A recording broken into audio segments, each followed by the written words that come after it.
My wife cleaned out my accounts and ran off with her lover. I went to my daughter's place. "It's your fault," she said, as her husband threw me onto the street, yelling, "You're a burden." Homeless, I slept in an alley. The next day a butler spoke to me. "Are you Barry? My employer, a billionaire, wanted to see you before signing his will. I'm glad to have you here. Follow my story until the end and comment the city you're watching from so I can see how far my story has reached. My name is Barry Mitchell, and at 58 years old I thought I knew what betrayal looked like. I was wrong. The morning started like any other Tuesday. I made coffee for Amanda and myself, just as I had for the past 27 years of marriage. She sat at our kitchen table scrolling through her phone, barely acknowledging my presence. I should have noticed the packed suitcase by the door. I should have questioned why she was dressed so carefully for someone who claimed to be running errands. Instead, I kissed her forehead and told her I loved her, just like always. By noon, my entire world had crumbled. The first sign something was wrong came when I tried to buy lunch at the diner near my job at the auto repair shop. My debit card was declined. Embarrassed, I apologized to Martha, the waitress who'd known me for 15 years, and promised to come back tomorrow. "Don't worry about it, Barry," she said, her eyes filled with sympathy that I didn't yet understand. "Maybe there's just a problem with the bank system." But there wasn't a problem with the bank system, there was a problem with my wife. When I got home that evening, the house felt different, hollow. Amanda's car wasn't in the driveway, but that wasn't unusual. What was unusual was the silence. No television humming in the background, no smell of dinner cooking, no sound of Amanda moving around upstairs. I found the note on our bedroom dresser, propped against the jewelry box I'd given her for our 10th anniversary. My hands shook as I unfolded the crisp white paper. "Barry, I can't pretend anymore. I'm leaving with David. I've taken what I need to start over. Don't try to find me. Amanda." David. I stared at that name, trying to place it. Then it hit me like a physical blow. David Garrett, the financial advisor Amanda had insisted we hire 2 years ago. The man who'd helped us reorganize our assets. The man who'd visited our home countless times, always with his charming smile and expensive suits. The man who had apparently been sleeping with my wife. I stumbled to the kitchen and called the bank with trembling fingers. The automated system confirmed my worst fears. Our joint checking account, $0.63. Our savings account, $0. The emergency fund we'd built over decades, gone. $42,000. Gone. I sank into my kitchen chair, the same one where Amanda had sat that morning, pretending everything was normal while planning my destruction. The weight of it all pressed down on me like a physical force. 27 years of marriage. 27 years of working double shifts to provide for her. Of sacrificing vacations and new clothes so she could have the things she wanted. 27 years of believing she loved me. All of it meant nothing. The phone rang, jolting me from my shock. For a moment, hope flared in my chest. Maybe it was Amanda calling to explain, to say it was all a mistake. "Dad." It was my daughter Sarah's voice, but there was no warmth in it, no concern. "Sarah, thank God. I know what happened." She cut me off. Her voice was cold, distant, the same tone she'd used with me since she was a teenager. "Mom called me." "Then you know I need help. The bank accounts are empty and I don't have anywhere to—" "You need help." Sarah's laugh was bitter. "Dad, this is your fault. Mom told me everything. How you've been distant, how you haven't been the husband she needed. She said she's been unhappy for years." My mouth went dry. "That's not true, Sarah. I loved your mother. I gave her everything. Everything except attention. Everything except actually being present in your own marriage." Her words hit me like slaps. "Mom said you came home from work and barely spoke to her. That you were more interested in your stupid car magazines than in her feelings." I tried to speak, to defend myself, but the words wouldn't come. Had I been distant? I worked 10-hour days to keep us comfortable. When I came home, I was exhausted, but I'd always thought Amanda understood. "I'm coming over," I finally managed. "We need to talk about this face to face." "No." Sarah's voice was firm. "You're not welcome here, Dad. Brad and I have talked about it. We can't have this kind of drama around the kids." Brad. Her husband of 8 years, the man who'd never liked me, who'd always made it clear he thought I wasn't good enough for his wife's family. Sarah, I'm your father. I have nowhere else to go. Then maybe you should have thought about that before you drove Mom away. The line went dead. I sat in the growing darkness of my empty house, Amanda's words echoing in my mind. I've taken what I need to start over.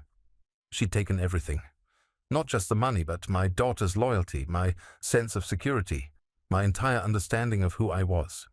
But I couldn't just sit there. I had to try again. I had to make Sarah understand. An hour later, I stood on my daughter's front porch in the affluent neighborhood where she lived with Brad and their 2 young children. The house was a testament to Brad's success as a corporate lawyer. Manicured lawn, expensive cars in the driveway, the kind of life I'd always dreamed of providing for my family but never could. Sarah opened the door before I could knock. She must have seen my headlights in the driveway. "I told you not to come here," she said, blocking the doorway with her body. "Sarah, please. I just need a place to stay while I figure this out. Maybe the couch, just for a few days." "Absolutely not." Brad appeared behind her, his tall frame imposing in the doorway. He was still wearing his work clothes, expensive suit, silk tie, everything that screamed success and respectability. Everything I wasn't. "Dad, you need to leave," Sarah said, but her voice wavered slightly. For a moment I thought I saw a flicker of the little girl who used to run to me when I came home from work. "I'm your father," I said desperately. "I raised you. I worked 2 jobs to pay for your college, to give you the wedding you wanted. Doesn't that count for anything?" Brad stepped forward, his face hard. "What counts is that you're a grown man who apparently couldn't keep his wife happy or his finances in order. We're not going to enable your dysfunction." "My dysfunction?" The words came out louder than I intended. "I was betrayed. My wife of 27 years cleaned out our accounts and ran off with another man." "Keep your voice down," Brad hissed, glancing towards the windows where neighbors might be listening. "We have a reputation in this neighborhood." "Brad, please." I turned to Sarah, ignoring him. "Honey, I know we haven't been close lately, but I'm still your father. I'm still family." Sarah's face crumpled for just a moment, and I thought she might relent. Then Brad's hand landed on her shoulder and her expression hardened again. "You're not family," she said quietly. "Family doesn't let this kind of thing happen. Family doesn't come to their daughter's house begging like some kind of vagrant." The word vagrant hit me like a physical blow. "Sarah, you're a burden," Brad exploded, his lawyer's composure finally cracking. "Do you understand that? My wife has spent years trying to have a relationship with you, and all you've done is take her time, take her emotional energy, and now you want to take our security too." He stepped onto the porch, and for a moment I thought he might hit me. Instead, he grabbed my arm and pushed me toward the steps. "Get off my property. If you come back, I'll call the police." I stumbled down the 3 steps to their walkway, my knees weak. When I turned back, Sarah was crying, but she didn't stop Brad from slamming the door. I stood there in their perfect suburban street, under the glow of expensive streetlights, listening to the sound of their deadbolt sliding into place. Through the window I could see them talking, Brad's arms moving animatedly, Sarah wiping her eyes. Inside their warm, safe house, my grandchildren were probably getting ready for bed. 7-year-old Emma and 5-year-old Jake, who barely knew their grandfather because Sarah had always kept me at arm's length, claiming I was too tired or too stressed to be good company for children. Maybe she'd been right. I got back in my 15-year-old pickup truck and drove aimlessly through the city streets. Everything I'd worked for, everything I'd believed in was gone. My wife, my daughter, my home, all of it might as well have belonged to someone else now. As the night grew colder, I realized I literally had nowhere to go. The house was in Amanda's name, something David Garrett had suggested for tax purposes. My credit cards were maxed out from home repairs Amanda had insisted were necessary. I had $23 in my wallet and a tank of gas that was nearly empty. At 58 years old, I was homeless. I parked behind a grocery store in an alley that reeked of rotting food and urine. The smell made my stomach turn, but it was dark and hidden from view. I locked the doors and tried to sleep in the front seat, but every sound made me jump. Footsteps, car engines, voices. They all seemed threatening in ways they never had before. Somewhere around 3 in the morning, as I shivered in my thin work shirt, I finally understood the full scope of what Amanda had done. She hadn't just taken my money. She had systematically destroyed everything that connected me to the life I'd built. My daughter believed I was to blame. My savings were gone. Even my sense of self-worth had been carefully eroded over years of subtle criticism and emotional distance. I had been so busy trying to be a good provider that I'd never noticed I was being prepared for disposal. As dawn broke over the alley, painting everything in harsh, unforgiving light, I realized that at 58 years old, I was starting over with less than nothing. I was starting over with the knowledge that the people I'd loved most in the world had looked at me and decided I wasn't worth saving. But I had no idea that this was only the beginning, and that sometimes the darkest moment comes just before the most unexpected dawn. The second day was worse than the first. I woke up in my truck with a crick in my neck that felt like someone had driven a railroad spike through my spine. The morning sun was already blazing through the windshield, turning my small cab into an oven. The smell of garbage from the dumpster nearby mixed with the stale odor of my own body. I hadn't showered since Monday, and it was now Thursday. Had it really only been 2 days since my world collapsed? My stomach cramped with hunger. The gas station coffee and stale donut I'd managed to afford yesterday were long gone, and my $23 had dwindled to $16 after buying the cheapest meal I could find. At this rate, I'd be completely broke by the weekend. I started the truck and drove to a McDonald's, hoping to use their restroom to clean up. The teenage manager took one look at me, unshaven, wearing the same wrinkled work clothes for the third day straight, and shook his head. "Restrooms are for paying customers only," he said, crossing his arms. "I understand. I'll buy something." I ordered a $1 menu coffee, my hands shaking as I counted out the exact change. In the open bathroom mirror, I barely recognized myself. My hair was greasy and sticking up at odd angles. My eyes were bloodshot and hollow. The stubble on my face made me look old and defeated. When had I become this person? I splashed cold water on my face and tried to finger comb my hair into something resembling respectability. It didn't help much. I still looked like exactly what I was, a homeless man trying to pretend he belonged in civilized society.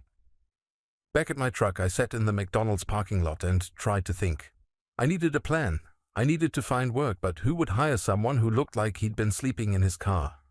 I needed an address to put on applications, but I didn't have one. I needed references, but Amanda had been right about one thing.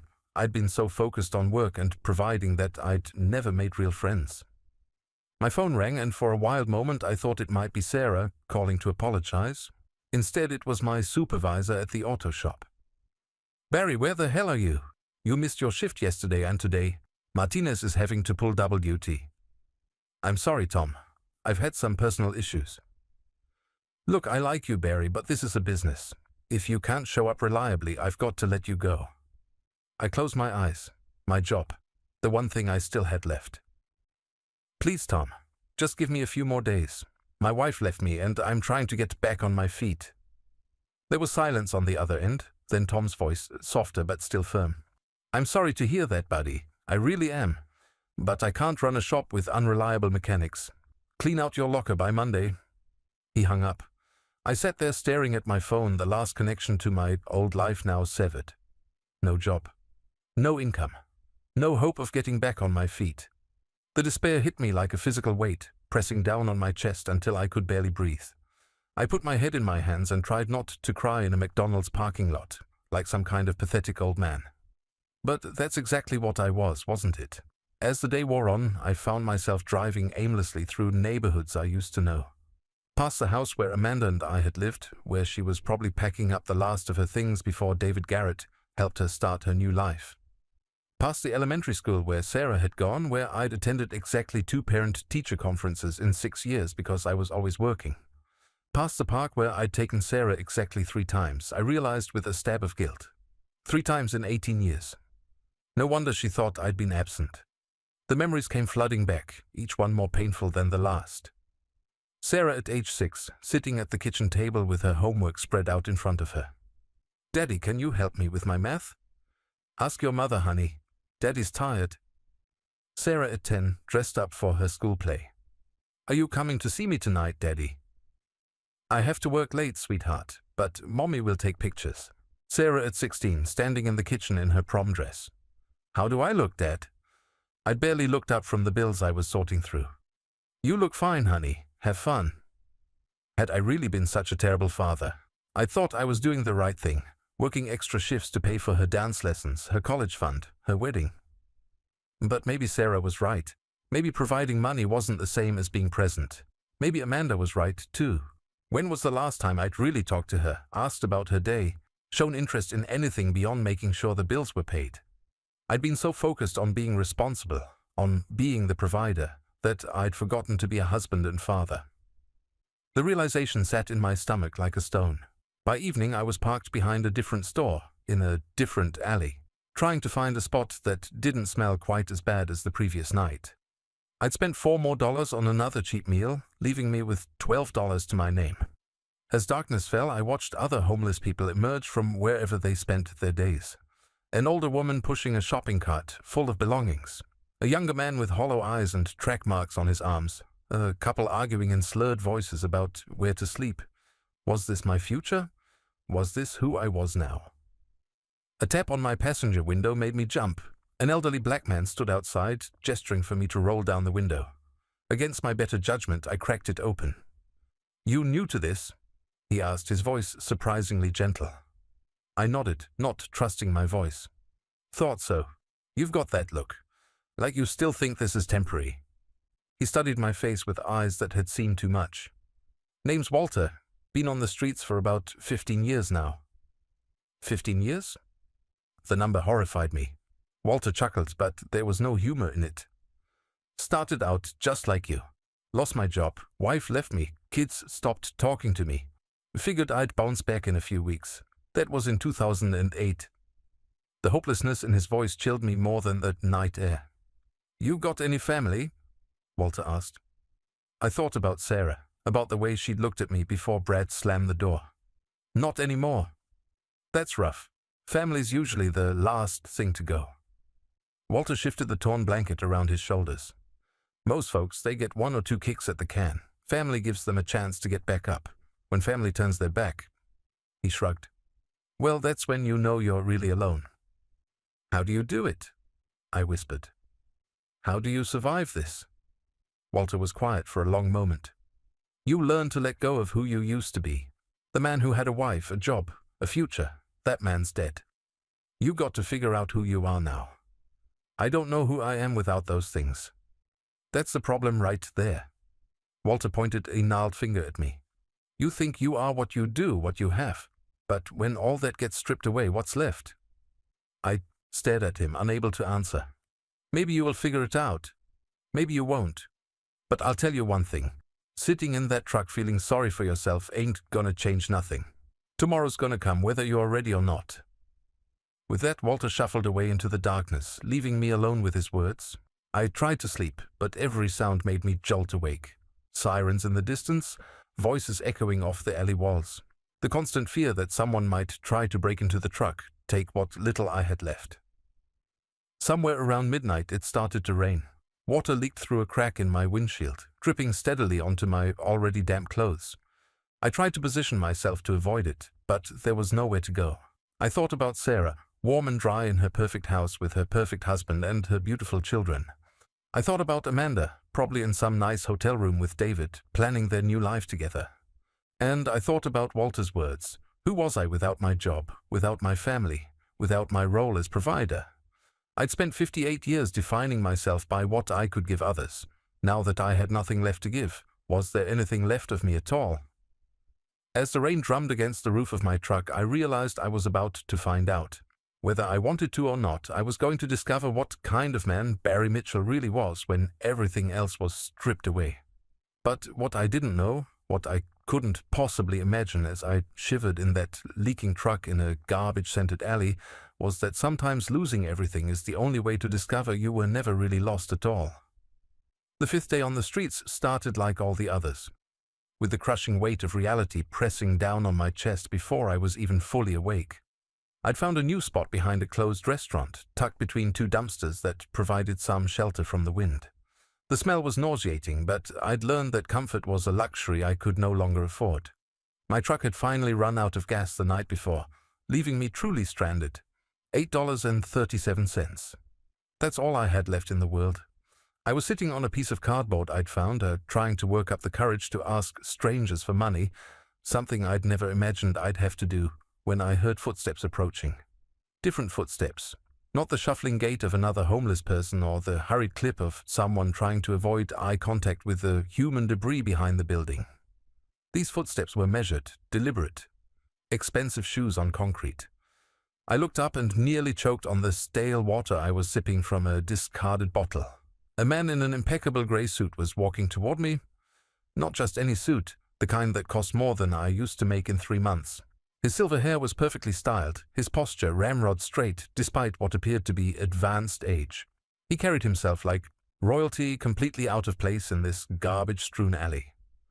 He stopped directly in front of me, and I instinctively tried to shrink back against the brick wall. Rich people didn't usually seek out conversations with the homeless, and when they did, it was rarely for good reasons. "Excuse me," the man said, his voice cultured and precise. British accent, I realized. "Are you Barry Mitchell?" My mouth went dry. How did this stranger know my name? "Who's asking?" I managed to croak, my voice rough from days of disuse. The man reached into his jacket pocket and withdrew a leather business card holder. He extracted a cream-colored card and held it out to me with white-gloved hands. "My name is Reginald Ashworth," he said formally. "I am the personal assistant to Mr. Robert Montgomery. My employer has been searching for you, Mr. Mitchell, for quite some time." I stared at the business card, afraid to touch it. The name Robert Montgomery meant nothing to me, but something about this entire situation felt surreal, like a hallucination brought on by hunger and desperation. "I think you have the wrong person," I said finally. "I don't know any Robert Montgomery." Reginald's expression didn't change. "Are you Barry James Mitchell, born on March 15th, 1965, at St. Mary's Hospital in Chicago?" The specific details sent a chill through me. "How do you know that?" "Are you the son of Margaret Mitchell, formerly Margaret Collins, and David Mitchell?" I nodded slowly, completely bewildered. "Then you are indeed the person Mr. Montgomery has been seeking." Reginald's voice took on an urgent tone. "Sir, I must ask you to come with me immediately. Mr. Montgomery is quite ill, and he specifically requested to see you before—" He paused delicately. "Before his affairs are finalized." "Before he dies, you mean?" "Precisely." I struggled to my feet, my legs weak from hunger and cold. "Look, Mr. Ashworth, I appreciate the formal approach and all, but I think there's been a mistake.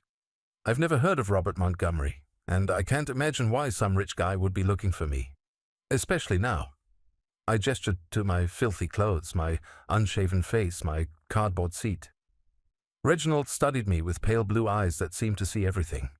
"Mr. Mitchell, what I'm about to tell you may come as a shock. Mr. Montgomery believes you are his brother." The words hit me like a physical blow. "That's impossible. I don't have a brother." "Not just any brother, sir. His twin brother." I actually laughed, a harsh, bitter sound that echoed off the alley walls. "Twin brother? Are you insane? I think I would know if I had a twin brother." But even as I said it, fragments of childhood memories began surfacing, vague recollections of my parents whispering in hushed tones when they thought I wasn't listening. The way my mother sometimes looked at me with an expression I could never quite understand. Not just love, but something that looked almost like guilt. "Mr. Mitchell," Reginald said gently, "I understand this is difficult to process. Perhaps it would be easier if you spoke directly with Mr. Montgomery. He can explain the circumstances far better than I." "Where is he?" "The Peninsula Hotel, the penthouse suite." "Of course, the most expensive hotel in the city." I looked down at myself, dirty, unshaven, wearing clothes I'd slept in for almost a week. "I can't go to a place like that looking like this. They'll call security the moment I walk through the door." "That has already been arranged, sir. I have a car waiting, and we've prepared appropriate attire for you at the hotel." I stared at him, trying to process what was happening. A twin brother I'd never known about, a wealthy man on his deathbed who wanted to see me. It sounded like something out of a movie, not real life. "Why now?" I asked. If this Robert Montgomery is really my brother, where has he been for 58 years? Reginald's expression grew sad. That, Mr. Mitchell, is a question only he can answer. But I will say this. He has been searching for you for most of his adult life. The old man stepped closer, and I caught a whiff of expensive cologne that reminded me of a life I'd never lived. Sir, I must be frank. Mr. Montgomery's condition is deteriorating rapidly. The doctors believe he has perhaps days, possibly hours. If you wish to meet your brother, if you wish to understand your family's history, this may be your only opportunity. I thought about Walter's words from the other night, about letting go of who I used to be and figuring out who I was now. Maybe this was part of that process. Maybe I was meant to follow this strange, impeccably dressed man into whatever came next. What do I have to lose? I muttered, more to myself than to Reginald. Precisely, sir. The car was a Rolls-Royce Silver Shadow, gleaming black with chrome that reflected the afternoon sun like a mirror. The driver, another man in an expensive uniform, opened the rear door without a word. I hesitated at the curb, acutely aware of how out of place I looked. Sir, Reginald said softly, whatever has brought you to these circumstances, whatever pain you are carrying, Mr. Montgomery understands suffering. He will not judge you. I climbed into the back seat, sinking into leather that was softer than any bed I'd ever slept in. As we pulled away from the alley, I watched my cardboard seat and trash bag pillow disappear in the side mirror. The drive through the city felt like traveling through different worlds, from the industrial wasteland where I'd been surviving to neighborhoods of increasing affluence, until finally we pulled up in front of the Peninsula Hotel. The doorman didn't even blink when I stepped out of the Rolls-Royce, despite my appearance. Reginald had clearly prepared them. In the elevator rising toward the penthouse, I caught sight of myself in the polished brass doors. I looked like a vagrant who'd accidentally wandered into a fairy tale. Mr. Mitchell, Reginald said as we reached the top floor, before we go in, you should know that Mr. Montgomery's appearance may be startling. The cancer has been quite aggressive. Cancer. The word sent a chill through me. The penthouse suite was larger than any home I'd ever been in. Floor-to-ceiling windows offered a panoramic view of the city, and the furnishings looked like they belonged in a museum. But I barely noticed any of it, because sitting in a wheelchair near the windows was a man who looked exactly like me. Not similar, exactly like me. The same brown hair, though his was silver now and thinning from chemotherapy. The same blue eyes, though his were sunken and tired. The same facial structure, the same hands, even the same scar on his chin from a childhood accident I'd always assumed was unique to me. He was wearing a silk robe that probably cost more than my truck, and despite his obvious illness, he carried himself with an dignity I'd never possessed. This was a man who'd lived a life of power and influence. This was a man who looked like he could be my reflection in a funhouse mirror, the version of me that had taken a completely different path through life. Barry, he said, his voice weak but warm. My God, look at you. You're exactly what I expected, and nothing like what I hoped. I stood frozen in the doorway, unable to speak. Please, he said, gesturing to a chair near his wheelchair. Sit down. We have so much to talk about, and I'm afraid we have very little time. As I moved toward the chair on unsteady legs, Robert Montgomery, my alleged twin brother, studied my face with an intensity that made me uncomfortable. You don't remember me at all, do you? He asked quietly. I shook my head. I didn't think you would. You were too young when they separated us. His voice carried a weight of old pain. But Barry, I need you to know something before we go any further. I never stopped looking for you. Not once in 43 years. 43 years? The number stunned me. But we're 58. They separated us when we were 15, Robert said. The day after our 15th birthday, to be exact. March 16th, 1980. The date meant nothing to me, but the anguish in his voice was unmistakable. I don't understand, I said. Separated how? Why? Robert's eyes filled with tears, and suddenly I was looking at a mirror image of my own capacity for pain. Because our parents decided they only wanted one son. The words hung in the air between us like a death sentence. I felt something fundamental shift inside me, as if the ground I'd been standing on my entire life had suddenly revealed itself to be nothing more than an illusion. That's impossible, I whispered. I wish it were, Robert said. But Barry, there's something else you need to know. Something that's going to change everything you thought you understood about your life. He leaned forward in his wheelchair, his eyes meeting mine with desperate intensity. The family that raised you, the Mitchells, they weren't our real parents. The words echoed in my mind like a bell that wouldn't stop ringing. The family that raised you, they weren't our real parents. I gripped the arms of the leather chair so tightly my knuckles turned white. What are you talking about? David and Margaret Mitchell were my parents. I have their last name. I have birth certificates, childhood photos. Robert wheeled his chair closer to mine, his movements deliberate despite his obvious weakness. Photos that were carefully curated. Documents that were expertly forged. Barry, our real last name is Montgomery. We were born Robert and Barry Montgomery on March 15th, 1965, to Charles and Eleanor Montgomery. That's insane. I stood up abruptly, pacing to the window. The city sprawled below us, but I barely saw it. Why would anyone do that? Why would my parents, the Mitchells, why would they lie to me about something like that? Because they were paid to. The simple statement hit me like a physical blow. I turned back to face Robert, searching his gaunt face for any sign that this was some kind of elaborate joke. Paid by whom? Our real parents. Robert's voice was bitter now, years of pain and anger seeping through his controlled facade. Charles and Eleanor Montgomery owned one of the largest shipping companies on the East Coast. They also owned textile mills, real estate, and a significant portion of the steel industry in Pennsylvania. He gestured to the opulent suite around us. They were billionaires, Barry. And they decided that raising twin boys was too much trouble. I sank back into the chair, my legs suddenly unable to support me. But why separate us? If they didn't want children, why not give us both away? Robert's laugh was hollow, devoid of any humor. Because they wanted an heir, someone to carry on the Montgomery name and fortune. They just didn't want the inconvenience of raising two children. He reached into a leather portfolio beside his wheelchair and pulled out a manila folder thick with documents. It took me 30 years and the best private investigators money could buy to piece this together, he said, handing me the folder. Our parents made a calculated decision when we turned 15. They would keep one son, the one they perceived as more promising, and quietly dispose of the other. Dispose of? The word made my stomach turn. Poor choice of words. They arranged for you to be adopted by a working-class family who desperately wanted a child. The Mitchells couldn't have children of their own, and they were struggling financially.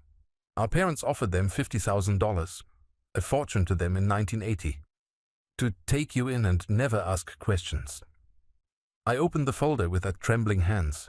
The first document was a legal agreement dated March the 20th, 1980.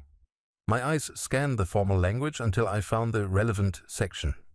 In exchange for the sum of $50,000, David and Margaret Mitchell agreed to assume guardianship of the minor child known as Barry Montgomery, hereafter to be known as Barry Mitchell. The paper slipped from my numb fingers. They bought me, I whispered. They bought your silence, Robert corrected, and your absence from my life. I looked up at him, this stranger who shared my face. But why you? Why did they choose to keep you instead of me? Robert's expression grew pained. Because I was sick. Sick how? Childhood leukemia. I was diagnosed when we were 12. He touched his thinning hair unconsciously. The doctors said I might not survive to adulthood. Our parents couldn't stand the thought of their heir being weak, possibly dying. So they focused all their attention on the healthy son. Me. You. But then, ironically, I recovered. Completely. By the time we were 15, I was healthier than I'd been in years. But by then, our parents had already made their choice. They'd grown attached to the son they thought they might lose, and they'd grown accustomed to your absence. I stared at the legal documents scattered around my feet. So, they just gave me away? They told you we were going on a family vacation, remember? A trip to see relatives in Chicago? Fragments of memory began surfacing. A long car ride. My parents, the people I'd thought were my parents, acting strangely nervous. Arriving at an unfamiliar house where a man and woman I'd never seen before welcomed me with forced smiles. I remember, I said slowly.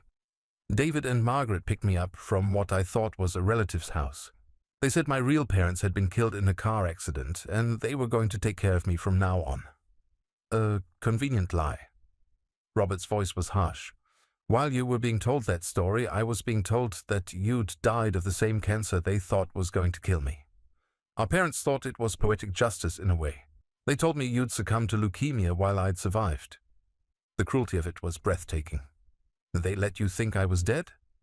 For 43 years. Robert's eyes filled with tears again. I mourned you, Barry. I grieved for my twin brother, my other half. I even had a headstone made for you in the family cemetery. I felt sick to my stomach. And our real parents, Charles and Eleanor? Dead. Father died of a heart attack 10 years ago.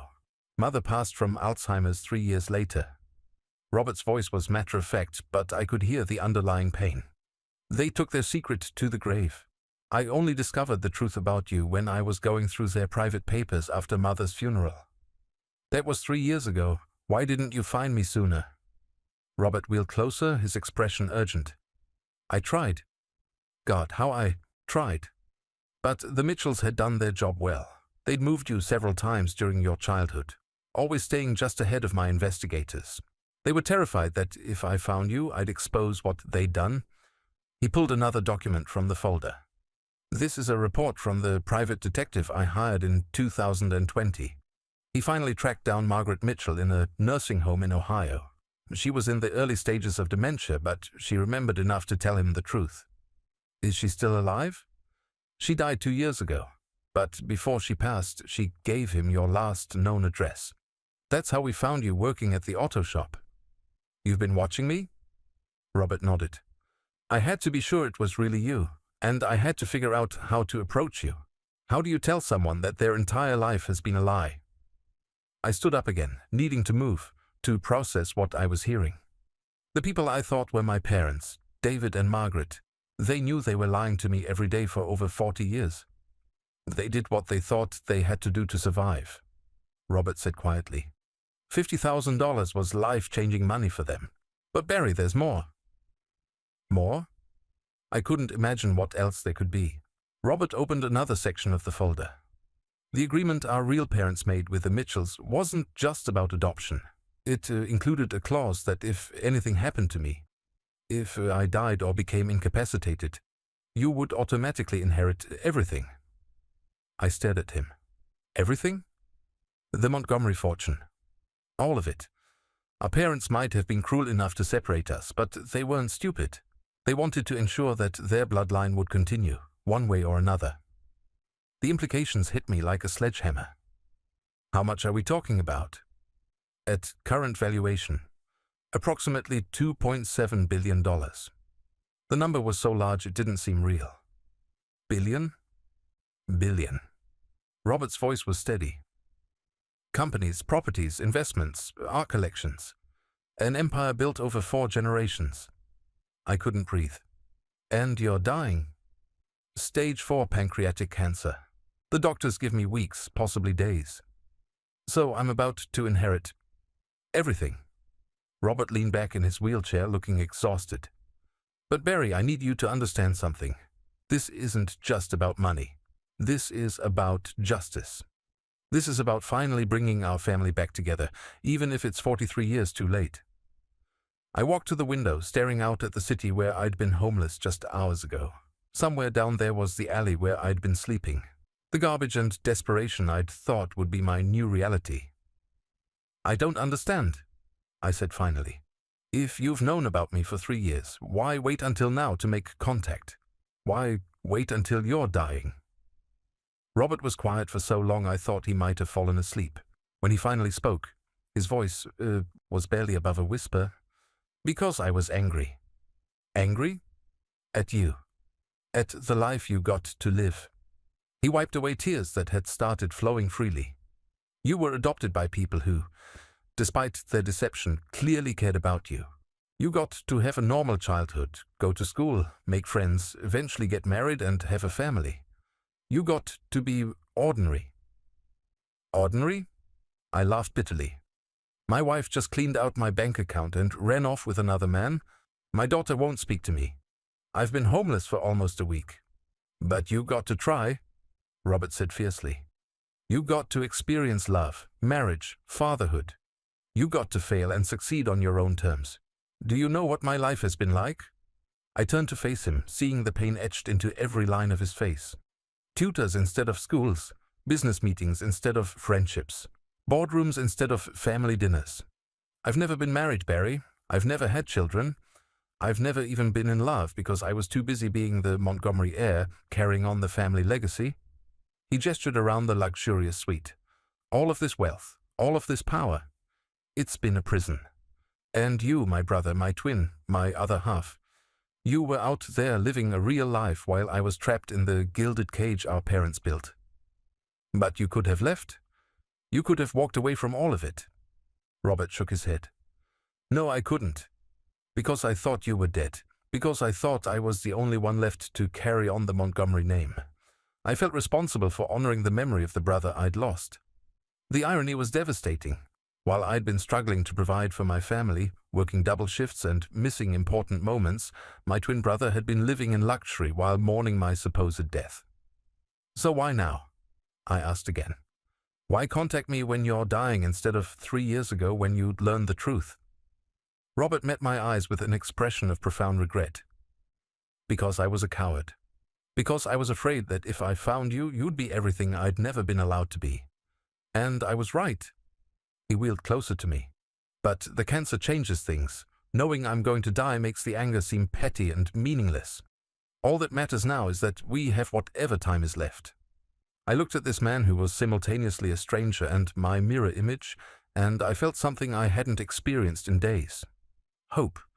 But there was something else too, a nagging question that I couldn't quite put into words. Robert, I said slowly, you said our parents wanted to ensure their bloodline continued, but if they were so concerned about that, why take such a huge risk? What if something had happened to you before you found me? What if I died in the meantime? Robert's expression changed, becoming guarded. What do you mean? I mean, leaving a $2.7 billion fortune to chance seems like poor planning for people who built a business empire. Barry? What aren't you telling me? Robert looked away, his hands gripping the arms of his wheelchair. There's one more thing, something I haven't figured out how to tell you. The hope I'd just begun to feel started to crumble. What? Our parents' plan wasn't just about having one heir, it was about having the right heir. Robert's voice was barely audible. They didn't just think I was more promising than you, Barry. They thought you were damaged. Damaged how? Robert met my eyes, and I saw a reflection of my own deepest fears staring back at me. They believed you would never amount to anything. They thought you would waste the family fortune, embarrass the family name. They gave you away because they were convinced you were fundamentally flawed. The words hit me like a physical assault. And you? Do you think they were right? Robert looked at me. Really looked at me. Taking in my dirty clothes, my unshaven face, my obvious desperation. I saw the exact moment when he made his judgment, and my heart broke all over again, because for just a second, just one devastating second, I saw doubt in his eyes. The doubt in Robert's eyes lasted only a moment, but it was enough to shatter something inside me that I didn't even know was still intact. I stood there in that opulent penthouse suite, wearing clothes that reeked of garbage and desperation, and I saw myself through the eyes of my dying twin brother. I saw what everyone else saw. A 58-year-old failure whose wife had abandoned him, whose daughter had rejected him, who had been sleeping in alleys like a common vagrant. Maybe our parents had been right about me after all. I should go, I said quietly, moving toward the door. Barry, no. Robert's voice was sharp, desperate. Please don't leave, I didn't mean... Yes, you did. I turned to face him, and for the first time since entering this surreal world of wealth and revelation, I felt calm. And you know what? Maybe you're right. Maybe they were all right. That's not true. Isn't it? I gestured to myself. Look at me, Robert. Really look at me. My wife cleaned out our accounts and ran off with her financial advisor. My daughter thinks I'm a burden. I lost my job because I couldn't cope with my problems like an adult. I've been homeless for less than a week, and I'm already broken. I walked back to the chair where I'd been sitting and picked up one of the legal documents from the floor. Meanwhile, you built something from nothing. You survived cancer as a child. You managed a business empire worth billions. Even dying, you have more dignity than I've ever possessed. Robert wheeled his chair to block my path to the door. You think money and business success makes someone worthy? You think having dignity while dying makes up for never really living? It makes you more than I am. No. His voice was fierce now, stronger than it had been since I'd arrived. It makes me exactly what our parents wanted. A hollow vessel carrying the Montgomery name. But you, Barry, you became a real person. A real failure. A real human being. Robert reached out and grabbed my arm with surprising strength. Do you know what I would give to have experienced what you call failure? To have loved someone enough to work double shifts for them, even if they didn't appreciate it. To have raised a child, even if that relationship became complicated. I tried to pull away, but his grip tightened. You think Amanda leaving you makes you weak? I've never even risked being left by anyone because I've never allowed myself to care that deeply. You think Sarah rejecting you makes you a bad father? I don't even know what it feels like to have someone call me dad. Tears were streaming down his face now, and I realized this wasn't just about me. This was about 43 years of loneliness and regret. I've been dying for 3 months, Barry, and do you know how many people have visited me? Business associates, lawyers, doctors, that's it. No one who loves me. No one who will miss me for who I was rather than what I represented. He released my arm and slumped back in his wheelchair, looking more fragile than ever. When I saw that doubt in my eyes just now, it wasn't about you. It was about me. It was me realizing that despite all my wealth and success, I'm the one who turned out to be fundamentally flawed. I sank back into the chair, overwhelmed. We're quite a pair, aren't we? The twin who was given away and the twin who was kept. Both of us convinced we're the defective one. Maybe that was their greatest cruelty, Robert said softly. Not just separating us, but making each of us believe we were insufficient. We sat in silence for several minutes, two broken men who shared the same face and the same wounds, inflicted by people who should have protected us instead of treating us like commodities to be managed. Finally, Robert spoke again. Barry, I need to tell you something else. Something about the inheritance. I looked up at him warily. What now? It's not automatic. There are conditions. Of course there were. What kind of conditions? Robert reached into his portfolio and withdrew another document, this one sealed in a cream-colored envelope. Our parents were thorough in their planning. The will specifies that if I die without direct heirs, you inherit everything, but only if you meet certain criteria. Such as, you have to prove that you are worthy of the Montgomery name. I laughed, but there was no humor in it. And how exactly am I supposed to do that? I can barely prove I'm worthy of a minimum wage job right now. That's just it, Robert said, his voice growing urgent. The criteria aren't what you'd expect. They're not about business acumen or financial success. He handed me the envelope. Open it. With trembling fingers, I broke the seal and unfolded the document inside. The language was formal, legal, but as I read through it, one section stood out. To inherit the Montgomery estate, the surviving heir must demonstrate the following qualities: the ability to forgive those who have wronged him, the strength to walk away from revenge when justice would be easier, the wisdom to understand that true wealth lies not in accumulation but in the relationships we build and the lives we touch. I read it twice, then looked up at Robert in confusion. This doesn't sound like something our parents would have written. Because they didn't write it. Robert's smile was sad but genuine. I did. 3 weeks ago, when the doctors told me I had less than a month to live. You wrote your own inheritance conditions. I rewrote the entire will. Robert leaned forward, his eyes bright with something that looked like hope. Barry, our parents may have been cruel enough to separate us, but they're dead. I'm the one who gets to decide what the Montgomery legacy becomes. I stared at the document, trying to process what he was telling me. You changed the conditions of your own will? The lawyers fought me on it, said I wasn't thinking clearly because of the medication. But I was thinking more clearly than I had in years. Robert's voice grew stronger. I realized that if I was going to leave you everything our parents built, I wanted to make sure you wouldn't become what they turned me into. And what's that? Someone who values wealth over people. Someone who sees relationships as transactions. Someone who mistakes isolation for independence. I looked down at the conditions again. The ability to forgive those who have wronged him. Amanda, Sarah, even our parents if you can manage it. The strength to walk away from revenge when justice would be easier. You could destroy Amanda financially with the resources you'll inherit. You could make Sarah regret rejecting you.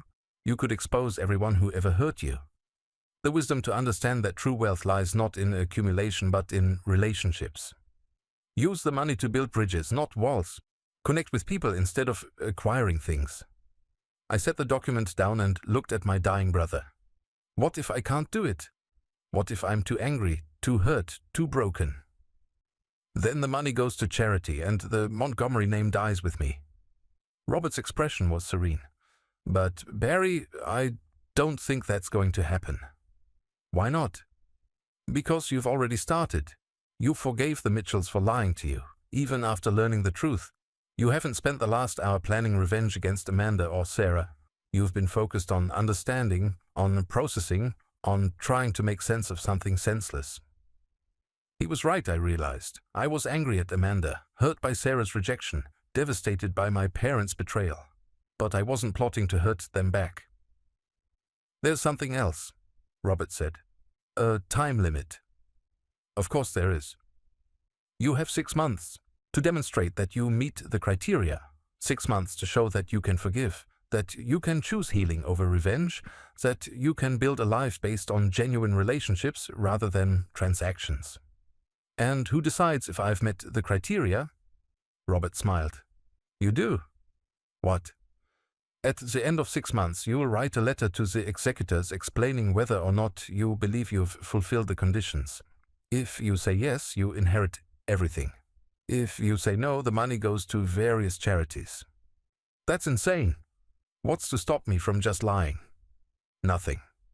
Robert's smile widened. That's the point. If you're the kind of person who would lie about this, then you're not the kind of person who should inherit the Montgomery fortune.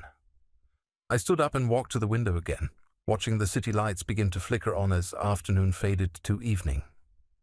Somewhere down there, Amanda was probably having dinner with David Garrett, planning their future with my money. Somewhere down there, Sarah was tucking my grandchildren into bed, glad that she didn't have to deal with her burden of a father. And here I was, being offered more money than I could spend in 10 lifetimes, with conditions that essentially required me to become a better person than I'd ever been. What happens if I just walk away? I asked without turning around. What if I don't want any of it? Then you walk away, Robert said simply. No one will stop you. But Barry, can I ask you something? What? What do you want? Not what you think you should want, not what would be practical or reasonable. What do you actually want? I thought about the question for a long time, watching the city transform from day to night below me. I want to matter, I said finally. I want my life to have meant something. I want to be someone that people remember fondly, not someone they're relieved to be rid of. Then take the challenge, Robert said softly. Not for the money, but for the chance to become who you were meant to be. I turned back to face him, this stranger who shared my face and my pain. What about you? I asked. What do you want? Robert's eyes filled with tears again, but this time they looked like tears of relief rather than regret. I want to spend whatever time I have left getting to know my brother. I want to tell you stories about our childhood that you don't remember. I want to learn about your life, about Sarah, about who you became despite everything that was done to us. He paused, wiping his eyes with a trembling hand.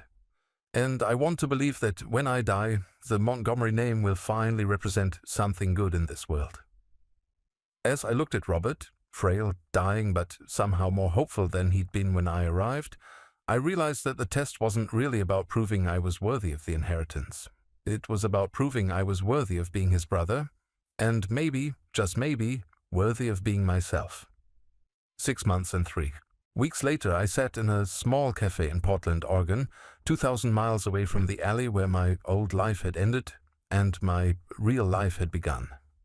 The letter in my hands was addressed to Harrison, Blackwood and Associates, the law firm handling Robert's estate.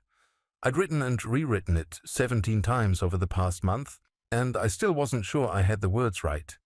But then again, maybe that was the point. Robert had died peacefully on a Tuesday morning in November, exactly 5 weeks after our first meeting. I'd spent every day of those 5 weeks with him, listening to stories about our childhood, sharing memories of my own life, and slowly piecing together who we might have been if we'd grown up together. He told me about the dreams he'd had as a child, dreams where he wasn't alone, where there was someone who looked just like him to share the burden of being a Montgomery. I told him about the strange sense of incompleteness I'd carried my entire life, the feeling that half of me was missing.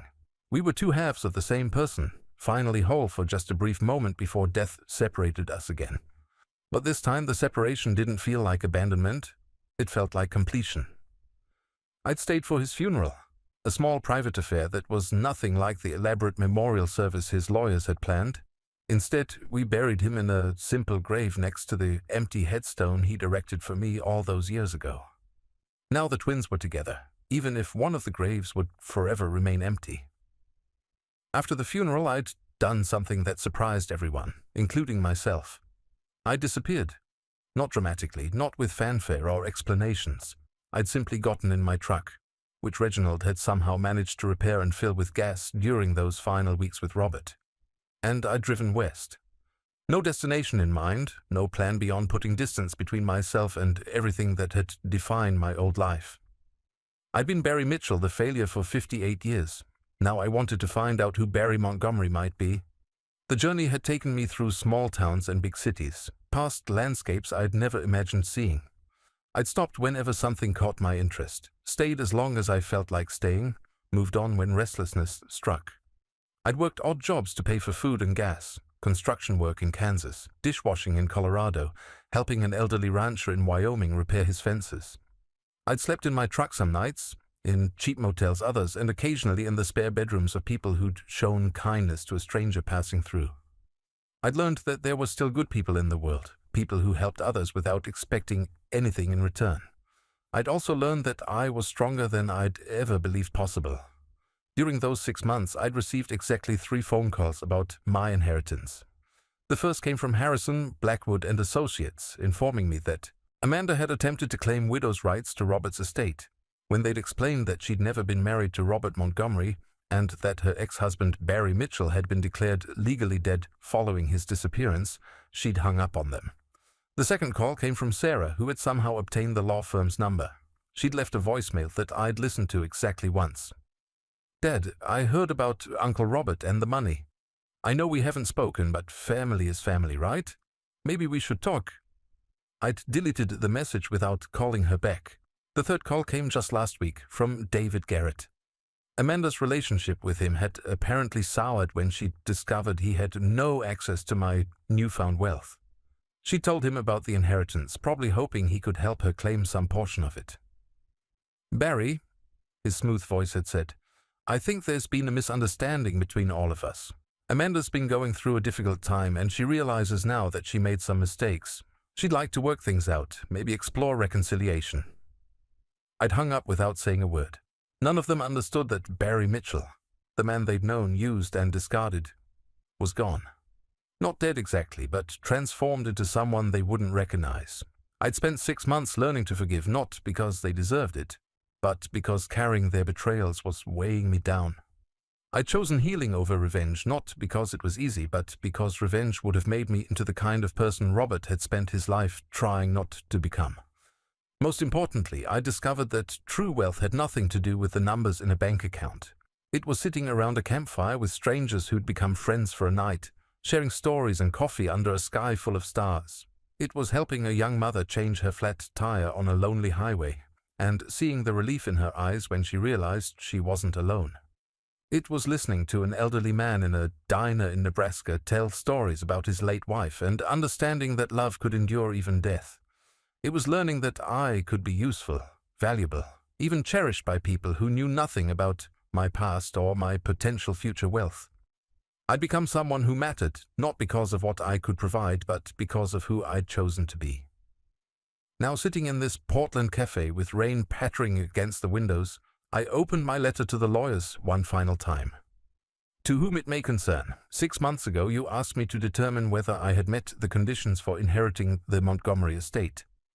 After careful consideration, I can definitively say that I have. I have learned to forgive those who wronged me, not because they deserve forgiveness, but because I deserve freedom from anger. I have chosen to walk away from revenge, not because justice doesn't matter, but because mercy matters more. I have discovered that true wealth lies in the connections we make with others, in the lives we touch, in the love we give freely without expecting anything in return. However, I must respectfully decline the inheritance. The Montgomery fortune represents everything that was wrong with the family that created it. It represents the belief that money can solve problems that require human compassion. It represents the idea that some people matter more than others based on their bank account balances. I am not declining because I feel unworthy. I am declining because I have learned that I am worth more than any amount of money could ever represent. Please distribute the entire estate among the charities Robert and I discussed during his final weeks, with particular attention to organizations that help homeless individuals find stable housing and employment. The Montgomery name ends with this generation, and I believe that's exactly as it should be. With respect and gratitude, Barry Montgomery, formerly Mitchell. I sealed the letter in an envelope and walked to the post office, where I mailed it with no return address. Then I got back in my truck and continued west, toward the ocean I'd never seen but had always dreamed of visiting. 3 days later, I stood on a cliff overlooking the Pacific, watching waves crash against the rocks below. The sun was setting, painting the sky in shades of orange and gold that no amount of money could ever purchase. My phone rang. I glanced at the screen and saw a number I didn't recognize. Probably another lawyer or relative who'd discovered my existence and wanted to discuss my responsibilities. I turned off the phone and threw it into the ocean, watching it disappear beneath the waves. Barry Mitchell's phone, containing contacts for people who'd never really known him, was gone forever. Barry Montgomery didn't need a phone. He had all the connections that mattered right here, to himself, to the natural world around him, to the possibility of tomorrow. A week later, I found myself in a small coastal town where a local church was advertising for a handyman. The pay was minimal, but they offered a small apartment above their fellowship hall and 3 meals a day. I took the job. The pastor, a woman in her 40s named Eleanor, didn't ask about my past when I showed up for the interview. She just looked at my hands, calloused from months of honest work, and my eyes, which apparently showed something she recognized. "You've been through something difficult," she said. It wasn't a question. "Yes." "Are you running from it or toward something better?" I thought about the question for a moment. "Both, I think." Eleanor smiled. "That's the most honest answer I've heard in years. When can you start?" That was 3 weeks ago. Now I wake up every morning in a small but comfortable apartment that overlooks the ocean. I fix broken things for people who truly appreciate the help. I eat dinner with Eleanor and her husband, Marcus, listening to stories about their congregation and their community. I've made friends with Tom, a retired fisherman who teaches me about the tides and the weather. I've helped babysit for Maria, a young single mother who works double shifts at the local diner and reminds me that strength comes in many forms. Yesterday, Elena asked me if I'd be interested in leading a support group for men who'd experienced major life transitions. "You have something to offer," she said. "You've been where they are, and you've found your way to something better." I said yes. Tomorrow I'll sit in a circle with strangers who are struggling with divorce, job loss, family rejection, addiction, and a dozen other crises that can make a man question his worth.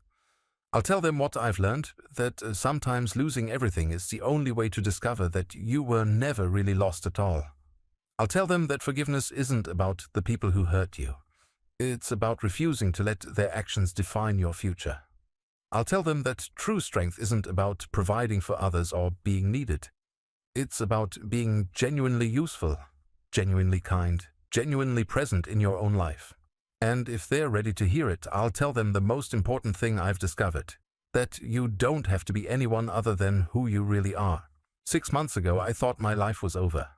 My wife had betrayed me, my daughter had rejected me, and I was sleeping